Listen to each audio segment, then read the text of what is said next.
வந்து அவங்க தலைமையில தான் வந்து கூட்டணி அமைச்சு 2026 தேர்தலை கண்டெஸ்ட் பண்ண போறாங்க அப்படின்ற ஒரு ஒரு முக்கியமான விஷயத்த அவங்க அதில் அந்த பொதுக்குழுவில் அவங்க பதிவு பண்ணியிருக்காங்க தமிழக வெற்றி கழகம். ஸோ ஆனால் விஜய் அவர்கள் எடுத்த இந்த முடிவை நீங்கள் எப்படி பார்க்குறீங்க? இது சரியான முடிவா? ரொம்ப சரியான முடிவுன்னு தான் நான் நினைக்கிறேன். ஏன் இதில் என்ன, இந்த முடிவில் என்ன தவறு இருக்குது? இல்லை சார், இப்போ ஒரு புது பார்ட்டி உள்ளே வராங்க, ஓகே, அந்த பார்ட்டிக்கான ஃபெமிலாரிட்டின்றது மக்கள் மத்தியில் பெரிய லெவலில் இருக்குது, எல்லாமே ஓகே. பட் ஸ்டில் நம்ம தேர்தலை சந்திக்கணும். ஆல்ரெடி இங்கே டிஎம்கே தலைமையிலான ஒரு கூட்டணி அப்படியே இருக்குது, ஏடிஎம்கே ஆல்ரெடி என்டிஏ கூட்டணி ஃபார்ம் பண்ணி ஒரு பக்கம் இருக்குது. ஸோ ரெண்டுமே ரொம்ப பெரிய கட்சிகள். அப்படி இருக்கும்போது புதுசாக வந்திருக்க ஒரு பார்ட்டி ஒரு ஃபெமிலாரிட்டியை மட்டும் நம்பி அவங்க தேர்தலில் தனியாக போட்டிட முடியுமா? பெரிய கட்சி சிறிய கட்சி அப்படின்றது இல்லைங்க.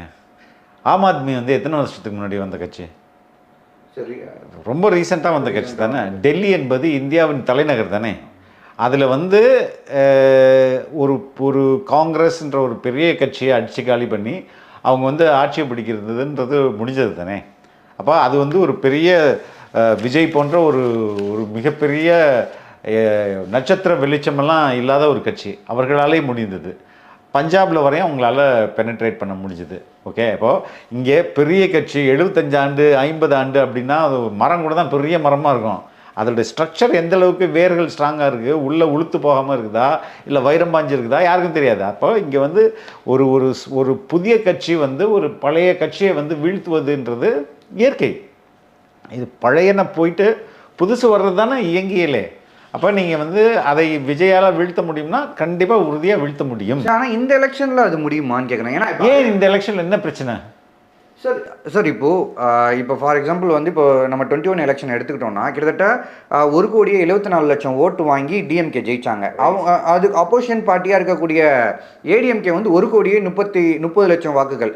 மொத்தம் போட்டுக்க ரெண்டு ஓட்டையும் போடுங்க சார். அரௌண்ட் ஆல்மோஸ்ட் 2 crores மேலே ஓட்ஸ், 3 crores வச்சுக்கலாமே. இப்போ இங்கே வந்து 6 crores ஓட்டு இருக்கான். ஆமாம் சார், இருக்காங்க.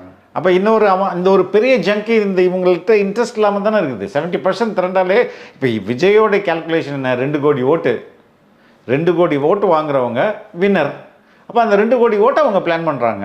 அதான் அவங்களுக்கு தெரியுது நம்மளால் பண்ணிட முடியும் அப்படின்றத அவங்களுக்கு நம்புகிறாங்க. சார் ஆனால் சாத்தியமா சார்? ஏன் சாத்தியம் இல்லை?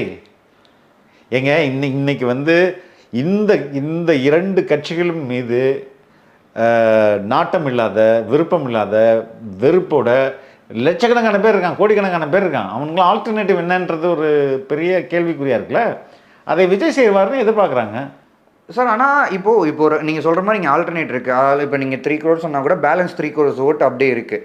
அப்படி இருக்கும்போது அவன் எல்லாருமே விஜயை சூஸ் பண்ணுறதுக்கான ஒரு ரீசன் ஒன்று தேவைப்படும். இப்போ அரவிந்த் கெஜ்ரிவால் எடுத்துக்கிட்டீங்கன்னா சேஞ்சிங்க தேவைப்படுது, மாற்றம் தேவைப்படுது. யாராவது நம்மளுக்கு நல்லா ஒரு கவர்னன்ஸ் கொடுத்துட மாட்டாங்களா அப்படின்னு ஒரு மக்களுக்கு ஆசை இருக்குது. அதை விஜயால் தர முடியும்னா அவங்க நம்பினாங்கன்னா Vijay will become the chief minister. அவ்வளோதானே, ரொம்ப சிம்பிள் தானே இது. விஜய் எடுத்த இந்த முடிவு டிஎம்கேக்கு சாதகமாக தான் போய் முடியும் அப்படின்றாங்க. ஏன்னா 4 கார்னர்